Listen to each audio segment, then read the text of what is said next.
Hola, ¿qué tal a todos? Mi nombre es Alexander Aponte y soy tu docente de Economía y Ciencias Políticas. En ocasiones anteriores observamos la evolución del Estado, desde el Neolítico hasta la actualidad. Observamos cuál es la diferencia entre el Estado de Derecho, netamente lleno de leyes, y el Estado social de Derecho. De igual manera, vamos a revisar en esta ocasión un pequeño apartado que se llama Estructura del Estado. Lo vamos a hacer por capítulos y en este primer capítulo vamos a revisar específicamente la rama ejecutiva. Pero, ¿qué es realmente la rama ejecutiva? La rama ejecutiva son aquellas entidades, son aquellos edificios, son aquellos bienes, son aquellos servicios y cargos públicos que se utilizan para garantizar los derechos de los colombianos, administrando estos bienes, siempre a favor de garantizar los derechos de los colombianos. Pero, ¿cómo hace directamente el Estado para poder administrar todos estos recursos? Vamos a encontrar una división del Estado en entidades territoriales. Las entidades territoriales básicamente son cuatro muy sencillas. La primera de ellas es el gobierno nacional, que está dividido entre los ministerios y presidencia, que dan indicaciones a nivel nacional. En un segundo momento vamos a encontrar ya el marco regional, donde hablamos de la entidad territorial departamental, que tiene un gobernador y por supuesto las secretarías. En un tercer momento va a aparecer la entidad territorial de las alcaldías distritales o locales, quienes van a sostener alcaldes mayores, distritales o locales, que van a estar acompañados de sus propias secretarías. Y por último, las juntas o entidades territoriales locales, que nos habla de las juntas de acción comunal, que tienen un presidente y que tienen una secretaría.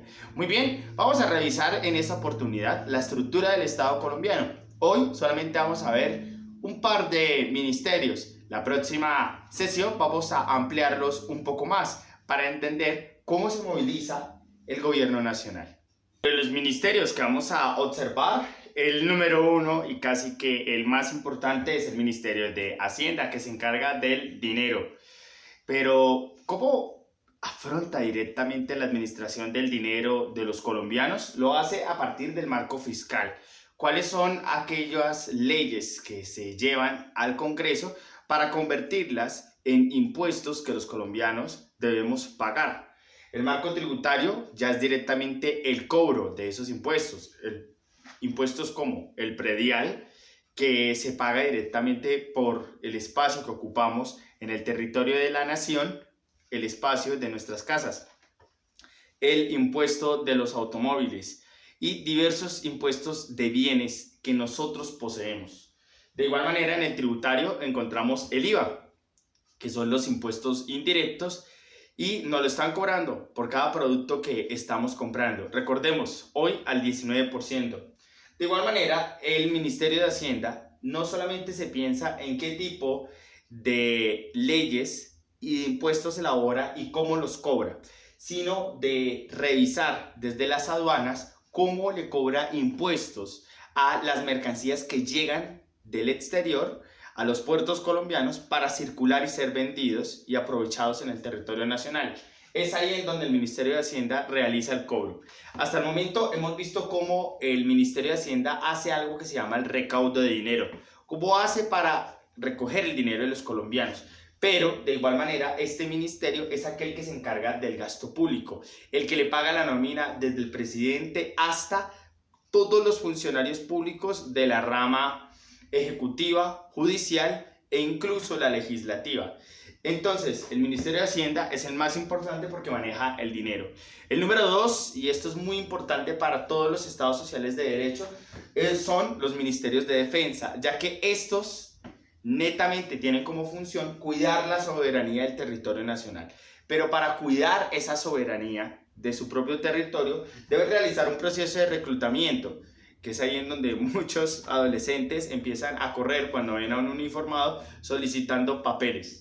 De igual manera, una de las funciones que sostiene el ministerio es garantizar el orden. Significa que si existen algunas acciones de los ciudadanos que alteran la normalidad, o alteran con diversas protestas, no solamente la normalidad, sino el orden público, entonces ellos van a ingresar para retirar aquellos que pueden afectar los derechos de la libre circulación.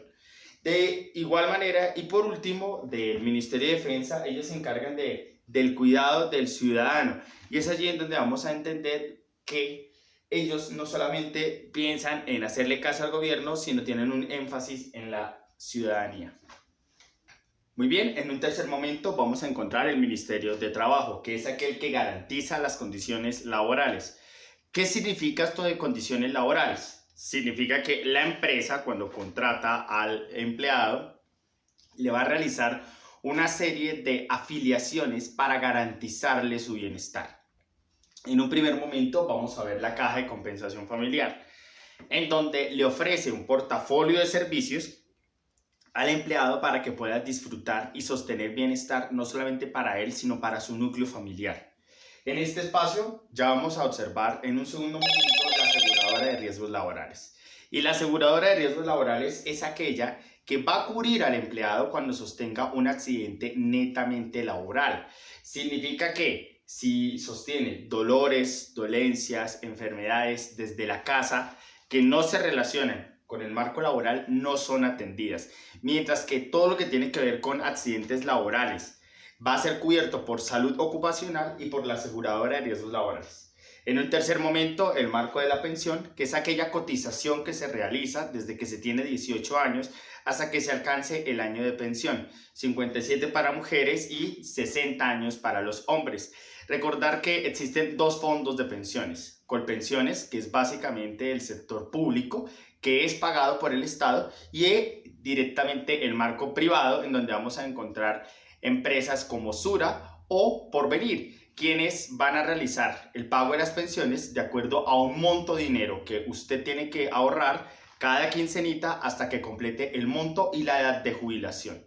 En un cuarto momento vamos a encontrar las cesantías, que es aquel ahorro programado que la empresa le descuenta específicamente de la nómina y lo va a llevar a las fiduprovisoras, en donde estas cesantías le van a ser entregadas al empleado para que tenga una inversión en educación, tenga una inversión en construcción o adquisición de su primera vivienda. Sin embargo, en tiempos de coronavirus se han agilizado las entregas de las cesantías, ya que la solicitud se hace y a los 6 meses, 4 meses mínimo, se hace la entrega del dinero.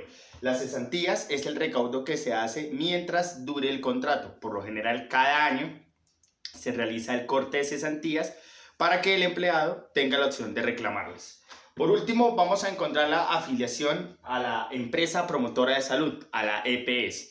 La EPS es aquella que realiza convenios con IPS para garantizarle la atención médica al empleado y a su núcleo familiar cuando esté presentando dificultades que no se relacionen inicialmente con enfermedades laborales. Sin embargo, vamos a ver más adelante la crisis que existe porque se mezcla quién atiende a un empleado, la ARL o la atiende la EPS, de acuerdo a dónde tuvo el daño y cómo se generó la situación de enfermedad. En un cuarto momento y finalizando este espacio vamos a encontrar el Ministerio de Salud. El Ministerio de Salud garantiza el acceso, no la calidad, el acceso al sistema de salud a los colombianos. ¿Qué quiere decir esto? Si las personas de bajos recursos no cuentan con un dinero para poder cotizar en un sistema pago, va a existir la figura del SISBEN, que es un subsidio que ampara directamente la atención a personas vulnerables o en condición de pobreza. De igual manera, hay un puntaje que certifica cuánto debe pagar cada persona. Y vamos a tener en cuenta en este espacio las EPS, que como lo vimos anteriormente, son básicamente empresas que le garantizan desde el sector privado la atención al empleado.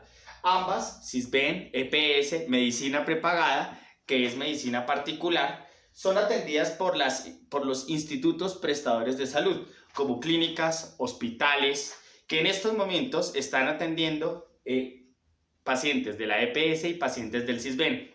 Este sistema nos está mostrando directamente solamente 4 ministerios de los 16. Pero vamos a revisar, por favor, y responde muy bien la pregunta de análisis, porque ¿cuáles realmente son las funciones que sostiene el Ministerio de Trabajo y de Salud? ¿Solamente el acceso o realmente lo están garantizando? Un abrazo para todos y no se les olvide responder la pregunta de análisis que se encuentra en la plataforma. Un abrazo.